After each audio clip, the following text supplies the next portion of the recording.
Welcome to an introduction to Champagne Laurent Lequart.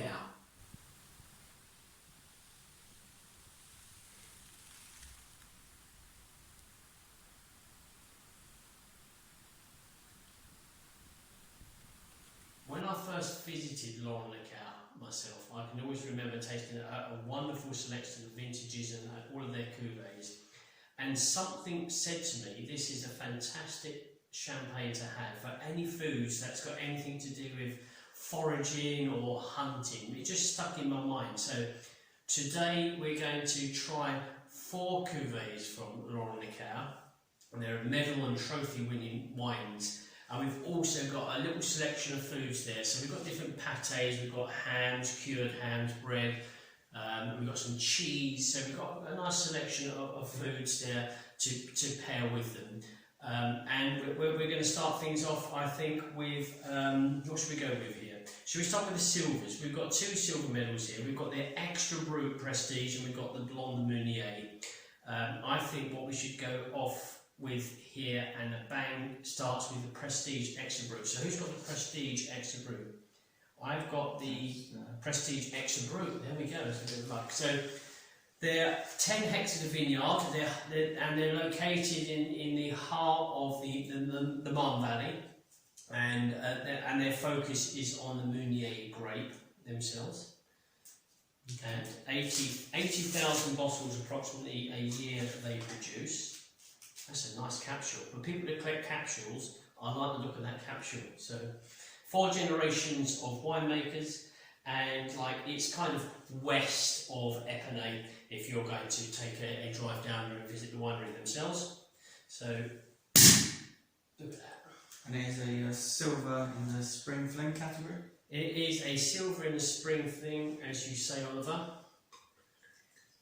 So do feel free to pick a couple of foods if you want to pair. So the Laurent Lequart, done very well last year at the awards. So two silver medals and a gold medal, and they also picked up the trophy for the vintage category. That's usually very highly competitive category at the Glass Bubbly Awards.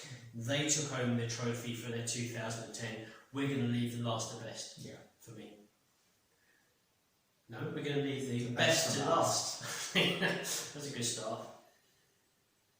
Oh, very good on the nose. Wonderful. Expressed in golden kind of fruits, golden honey, golden toasty notes. Wow, very expressive.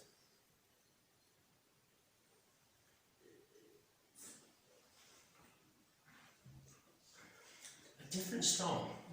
We did a tasting not long ago, another champagne house. Different style of champagne altogether. Now, they produce, if I'm correctly, their wines within a cooperative. That means they use a local kind of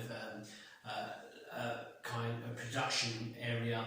They use other people's tanks and all of this kind of thing, but they still have a say in how their wines are produced. They're there each day if they want to be to taste their own wine. So it is unique to them as such, but nonetheless it is a cooperative champagne house. But the nose, there's some really good. There's a touch of spiciness to it. I think there's some sweet spices in here. Is it honey and is it cinnamon I'm getting? Cinnamon. Yeah, maybe a touch of cinnamon. A touch of cinnamon, a little sprinkling of powdered cinnamon.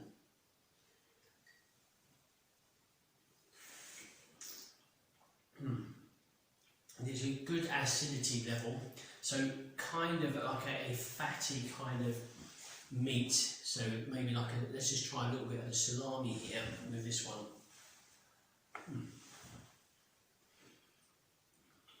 A greasy meat texture.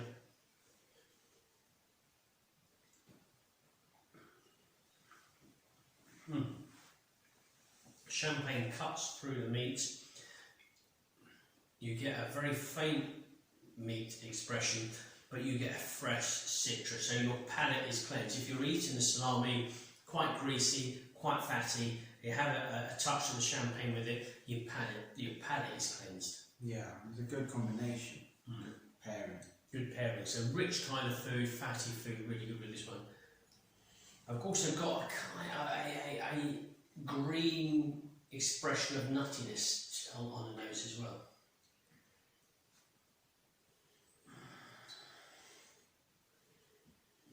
%12 alcohol on this one. Really good, really good. Nice, what is it labelled here? Nice golden colouring to the label. And certainly for capsule admirers, collectors, a nice gold capsule there with the Laurent Lequart logo. You don't normally see the wire caging in a bright. Yeah, we've got blue for people that collect their kind of corks and the capsules and the caging. This is a kind of a trendy blue colouring they've got to that as such. So yeah, interesting. So this is Laurent Lequart 2010. I'm looking forward to tasting the vintage. I am looking forward. Right, next Oliver, should we go for the other silver? So we're looking for the Blanc de Meunier. I reckon it could be that one. Brut Nature. That looks good to me. Yeah. So this was the Blanc de Meunier was a Zesty and Zingy 2020 Glass Bubbly Awards winner in the category silver medal in the category of Zesty and Zingy. So we were expecting a kind of acidic, zesty, citrus kind of expression from the wine here. Again, it would lend itself well to the meats that we've got on the table.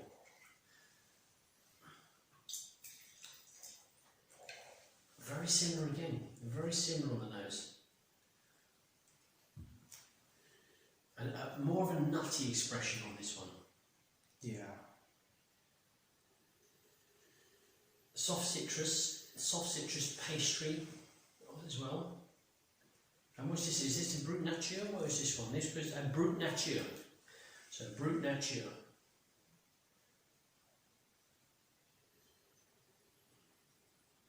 So look at what are these ones here? These is extra brut. So the Brut Nature, no sugar on this one. Really good walnut, hazelnut kind of aromas, along with a soft citrus expression with some pastry, flaky pastry. I usually say like a dry pastry, a flaky pastry. Clean, clear, touch of minerals, chalkiness, but a very clean alpine freshness almost to the wine.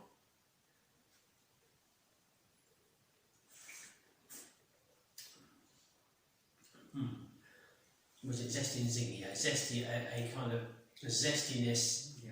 Once again, a chalky, kind of whetstone, mineral character to the wine initially.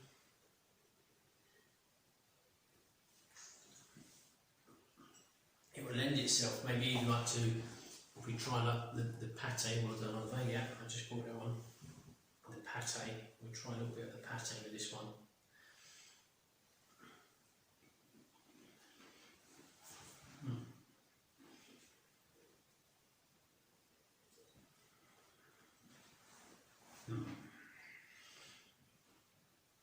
The pate and champagne is bold against the pate, so I've got a clean, clear citrus wine in my mouth and subtle hints of the savouriness from the pate. It's far more bolder than the pate.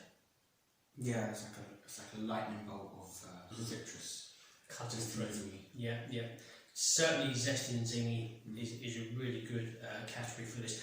By the way, the guns that we had, they're air rifles. We only ever use them for target practice, so maybe some cans and bottle tops that we aim for.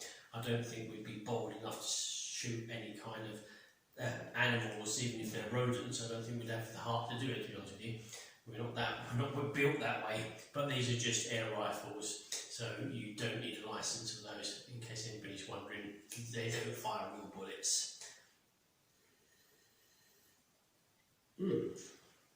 Very fresh, very clean, very crisp, really good for food. So for me, that's a wonderful wine for a food, to cut through the greasy kind of character, the fattiness. It would just leave the palate feeling very refreshed. So let's go up to the gold winner, which is the rosé, which I believe you've got your side on. Yeah. This is in the Winter Warmer category at the 2020 Glass of Bubbly Awards. The judges that came down to London from all over the place, they decided this fitted very well within the Winter Warmer category. So for me, the Winter Warmer is that perfect kind of glass of bubbly in front of the open fire, winter's evening, cold outside, and you just want a comfort kind of wine. Looks good, Arthur. I always imagine being like in a ski lodge with an open fire. What do you mean on the piste? That's what they say, is you're on the piste type of thing. So yes, Oliver's on the piste enjoying the champagne. Colour, really good. In the bottle, what I do like is I do appreciate a clear glass bottle that shows the colour of the wine inside, the identity of the wine. That in itself tempts you to pick up the bottle. Normally they have the dark bottles to reduce the impact of any light kind of natural or house lights or anything like that, fluorescent lights to down quality the wine inside the bottle. If they've got a clear glass bottle, the light can affect the wine over time. But the lovely colour on this one. Nose is good. I was smelling it even before I put my nose to the glass. Toasty, dry red berry fruit, so red currants. Yeah, it's dry. It's red currants though, so when you freshly pick those red currants, you put them in your mouth, it's very dry, very tight, fresh fruity flavour, but they're not so much sweet, they're just citrus burst kind of thing. What is this, a winter warmer? Toastiness as well. So you could almost be smelling the kind of the logs burning on the open fire.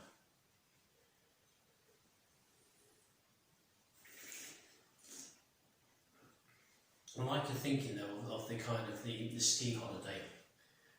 Just being up there, especially of an evening time when you just had a hard day skiing and you just enjoy yourself on a nice lodge that you've hired somewhere with lovely views and the snow's falling, know that the next day skiing is going to be wonderful, and you're really just got a t-shirt and shorts on, freezing outside but warm inside, and then you've got a glass of something like this to enjoy.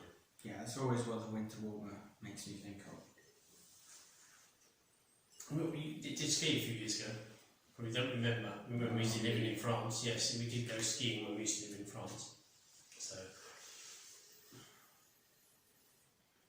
the nose is a kind of a toastiness, and the flavour is more of a live, fresh, zingy, red berry character. I'm just going to let it get a bit more oxygen and reach room temperature. It feels soft to me, soft red berries. Delicate in a sense. Very dry. The wine's very dry here, so you can feel the tightness in the palate. Once again, this would be very good with foods, I would say like red meats, even quite strong red meats towards game. So ideal for hunting as such. So something like a veal, just trying to think what it would be, maybe towards, not quite sure. This would even go like with duck.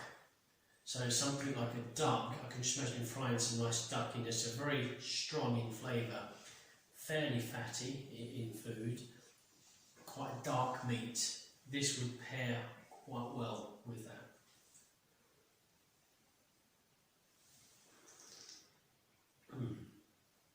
Very good, but it's fresh, it's clean. It's a gastronomic wine for me. I mean, winter warm is very good, gold. I would be probably inclined to stick this into the gastronomic section as well. Okay. Yeah, good. Okay, we're reaching the climax of the tasting for me, and I have tasted a few with Laurent Lequart, the winery, and I was very lucky that I tasted some of the older vintages, and they had these kind of cork with the rope and the wax, and all of that was the romance of the tasting itself. But it really opened my eyes to vintage champagnes when I've done the tasting. But here we've got the extra brut, we've got the 2010. They've got quite a bit of information on the back of the wine, which is always nice to have. So we have a 50% black grape de Meunier, we have a 50% white grape, which is a Chardonnay. We have got, it was put into bottle in June 2011, so very specific on dates. It was disgorged on June 2019. And then from there, it's probably sat for an extra 6 months or so, and then it's back out in, no, actually 96 months. So this has had a long commitment from the winemaker to store this wine. So the least contact within the bottle, we're hoping should make this quite a toasty, buttery croissant, all of these kind of nice words that we like with regards to vintage champagne. So 2010, and this wine from Laurent Lequart won the trophy, so the best of the vintage category in the 2020 Glass of Bubbly Awards. This took home the trophy for the vintage. So I'm going to stop talking, I'm going to start opening, and just to see, well, sometimes opening the bottle is just as exciting, starting to taste. So I'm opening this bottle, 2010. Thank you to the winemaker for these wines. Another wonderful capsule. We've got a gold kind of cage to it, so we haven't got the light blue. We have the light blue on that one and that one. So they do like their light blue, but they're sticking to the gold for the vintage. It can also be a painful opening vintage, because you know there's one less in the world. That is it. We did a tasting with a very good friend of ours, Philippe, in A. Did I open a bottle? Did he? I think I opened. I had to open a bottle of 1966 champagne, and I'll tell you what, I said, I can't do this. He said, just open it, because that's what it's been made for. And I said, oh, it's terrible. I opened it in the end, but it was just a terrible thing. I just feel I'm taking a piece of history away. But we also enjoy that piece of history, so it's important. And this is what we're doing here. 2010 from Laurent Lequart, we're enjoying a piece of history. It's going to be pop. And here we go. Already it looks a lovely colour.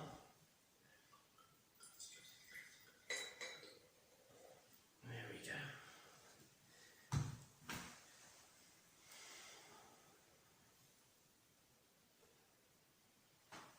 This is what wine tasting is all about, like, you know, appreciating the qualities and the expertise and so much the sacrifice, but the amount of time these kind of wines have been away, aging, and to arrive here in front of us to be opened is incredible.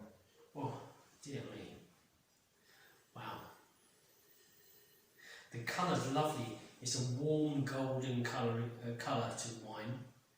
Just relaxing down the perlage, all the bubbles just relaxing down. So a lovely warm kind of golden colouring. The aroma is like a perfect combination of nutty, toasty, pastry. It's all of the things that you would expect from a fair few years of least aging. So you've just walked into a French bakery, so a patisserie. They've just finished cooking all their croissants. They're putting them out on the shelf, freshly baked. You've got all the apricot gâteaux, the strawberry gâteaux, the bread freshly baked.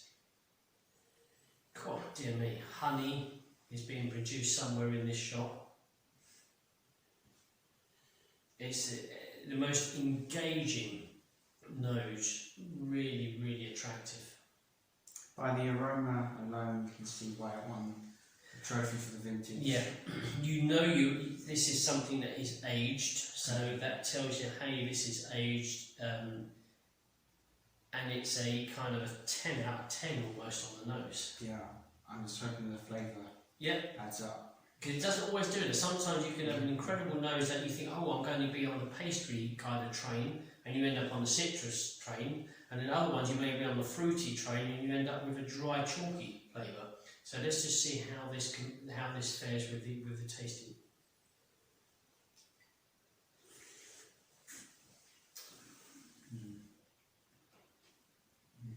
Same again. Yeah. So a dry pastry, honey, baked apples, relaxing into a pastry, nutty, mid-length. A very good persistence of flavours in the palate. Nuttiness. This reminder, I think what's reminding me of towards the close is like a Ratafia Champenois. This is a Meunier or Pinot Noir style Ratafia Champenois for me. A very dark coloured, kind of aged Ratafia Champenois. You with me on that one? Yeah. This is what this is doing for me. So this is a complex wine with plenty of aging on this bottle, and absolutely worth a trophy in my mind. And the nose is wonderful. The nuttiness on the nose, the hazelnut, freshly picked hazelnut, crushed hazelnut on the chopping board. Smelling that.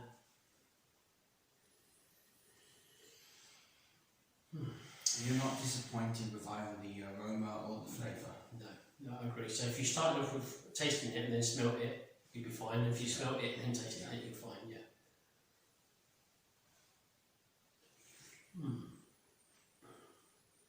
You know, it is so good, I don't want to combine it with any food. I just want to sit there in my favourite chair in the corner and nobody else disturb me, maybe with my favourite piece of music on, and just enjoy this champagne. I had a feeling you were going to say that. Yeah. I was thinking about asking what would you pair it with, but it's so good on its own. I think so. I think anything, no matter what dish that would be. We've got a few things here, and we've got different stuff that we picked, but this in itself is an experience that I think deserves to be between me and the bottle. Yeah. Well, that's the other thing that we have to do. Don't forget, we have to agree on what bottle do you want to take with you. Do I get first choice on this decision? I think if you do, then it's going to be hard for me to pick another. Dried apricots now. Yeah, there's dried fruit, yeah. Yeah, dried fruits, definitely. Peach skin. Wow. It's incredible what winemakers can do across the world, ladies and gents in this industry, what they can achieve from the grapes. Because normally, for me, a grape years ago was what you got at the Tesco's or Sainsbury's and you put in your fruit bowl. And if you're lucky, you didn't have any pips in. But these people, these experts, these professionals, artists, Oliver, very good. These artists are creating such unique flavours from their wine making skills that this is incredible. Not dismissing the other wines before, no. But you can certainly, if you're ever going to do a tasting with the guys from Laurent Lequart and visit their place, they would undoubtedly do the same kind of step up and step up and step up to tasting. And you've had some amazing wines here, but when you taste this, it's just like the king or the queen status. The nose is evolving all the time, so you can't, as much as you'd love to just to drink this wine in 5 minutes, actually a glass could last you 10 minutes, quarter of an hour. Yeah, it's become more dried fruit and nutty for me. Definitely nutty. I think the nutty is really showing itself here. Laurent Lequart, fantastic vintage. This is the vintage 2010. I have done other vintages, I've been very lucky to do that, and they're amazing as well. But the vintage 2010 trophy winner in the category of vintage at the Bubbly Awards 2020 in London is what we've just tasted here, is amazing. But their whole selection is really, really good. It's a small grower champagne, I think 80,000 bottles per year. So what we would see is a grower champagne, a smaller producer.